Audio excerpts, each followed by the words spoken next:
All right, I am Brian Lee Durfee, author of The Forgetting Moon, The Blackest Heart, and The Lonesome Crown, all published by Simon & Schuster's Saga Press. Today in this video, we're going to talk about why fantasy fans and fantasy writers should also read horror novels. That's why I'm standing in front of my Stephen King collection. Ta-da! I've got every Stephen King novel in hardcover and in paperback, and I've got the audible.com version of every Stephen King novel. He's my favorite writer of all time. In fact, I would wager that he's the favorite writer of a lot of your fantasy writers that you love. And we're not just going to be talking about Stephen King here. We're going to be talking about Dean Koontz, Clive Barker, Jonathan Maberry. We're going to be talking about Robert McCammon, Joe Hill, Stephen King's son, Peter Straub, Bentley Little. I mean, we could go, basically, if someone has written a horror novel, that's who we're going to be talking about. That's what we're lumping into this. Why should fantasy readers and fantasy writers also start reading horror novels? Well, because horror novels are awesome, and we should all be well-read people. I mean, that's what this series is about. I started with why we should read westerns, why we should read mysteries.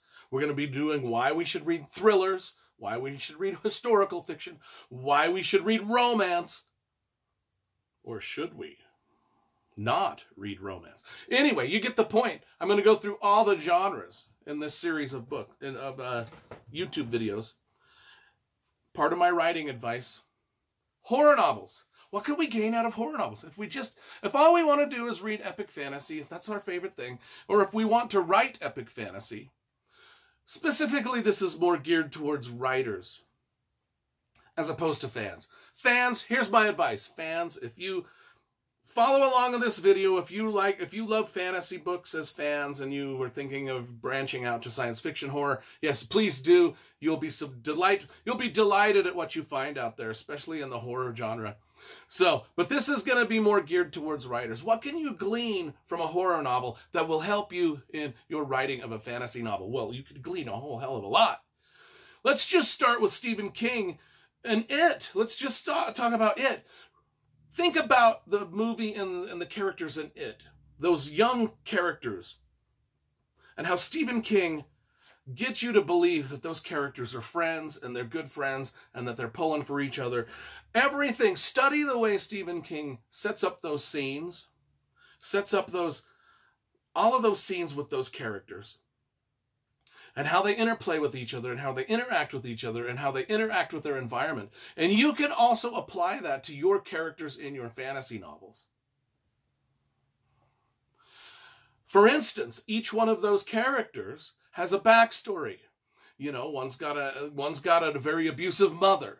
The other has got a brother that's died, but Pennywise sucked him into the gutter. The girl has a very abusive father and comes from, and then the other kids, the other kids they all have their own issues that they've got to work through. And Stephen King gets into that, and the backstory is the backstory is the charm of the whole novel. The backstories of these kids and how they interplay with each other. And you can do that similarly with your fantasy novels. And then not only that, but think of the book The Stand right here that Stephen King wrote. I mean, this is an epic quest adventure.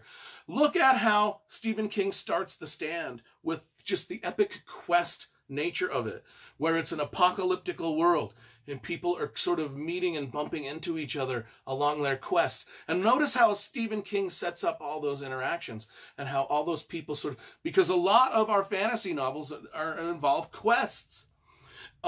And they bump into different magical characters and magical creatures on their quest. It's very similar to what Stephen King's done in The Stand. And watch how he sets those interplays up, how he sets up for the meeting, how he sets up the dialogue that happens in those meetings, and the way people react to each other in very dangerous and stressful situations whilst on a quest. We can talk about Robert McCammon's Boy's Life or Swan Song. And you can go into, with Swan Song, it's the same thing as The Stand. Just how in a post-apocalyptical world, people sort of form tribes. And look at how those tribes interact with each other. And you can put that kind of stuff into your fantasy book with the tribes or whatever people or whatever kind of things you want to create.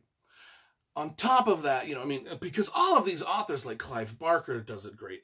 All of them do it great. Now we'll just talk about the horror elements of the story, just the nasty, gross creatures, and just the bangs and the smashes that just make you jump out of your seat. Like when you're in a theater and the bad guy in Scream jumps out with the mask and everybody goes, "Ooh, screams!" That's what it's called, Scream.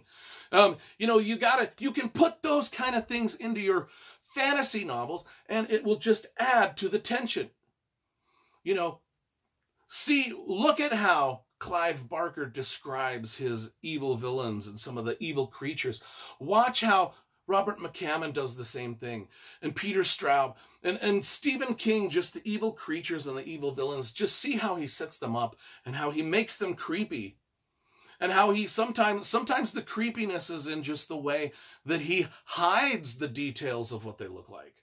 Or some of these writers, the creepiness is in the mystery of what's going on. And you can get like that. Just think of Robert Jordan. A great example, okay, is Terry Brooks, The Sword of Shannara. He had the Skull Bearers. If you want to notice, Terry Brooks never describes those Skull Bearers. He leaves it up to your imagination of what those skull bearers are. He gives you hints and things that they might have wings, that they might be, that they wear a skull. But beyond that, we don't know what they are. And that just adds to the epic creepiness of it, because when Shay and Flick Ohmsford are hiding in the inn, looking through the window out at that skull bearer, that shadowy thing, and it's hunting them, and they know it's hunting them, but you don't really know what it is, because it's never described. That's one way that horror novelists, and I bet you Terry Brooks got that storytelling stylistic element from horror. And it works. And other fantasy authors have done that too. Robert Jordan does it. They all do it. Even the opening chapter of Game of Thrones has a very, very straightforward horror novel vibe to it, which really sets up the White Walkers for the rest of the series. And you can do that with your creatures and the ghouls and the orcs and the Trollocs or whatever you want to create in your fantasy novel. You can study how the horror novelists create their, creatures and ghouls and ghosts and goblins, and you can see how they do it. And to take notes. See, even if you have to just copy what they've written, if you take a passage of a Stephen King book and you just write it over yourself. Just sit at the typewriter and type the same passage out 20 times. You will get the feel of how he writes. Artists do it.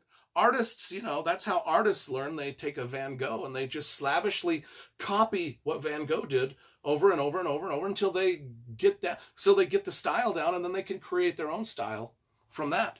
It's the same thing. So what can we learn from horror?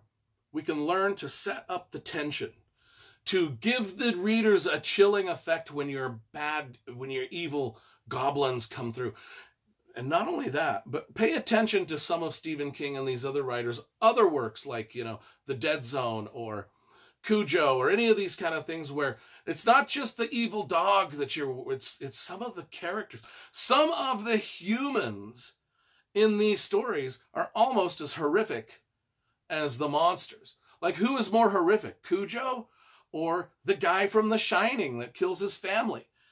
This kind of stuff can be put into your stories.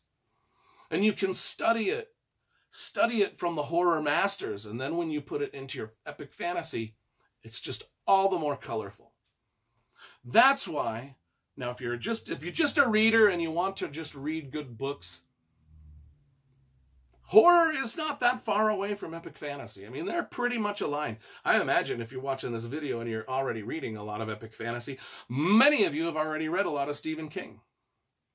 In fact, the Dark Tower series is pretty much a straight-up fantasy series.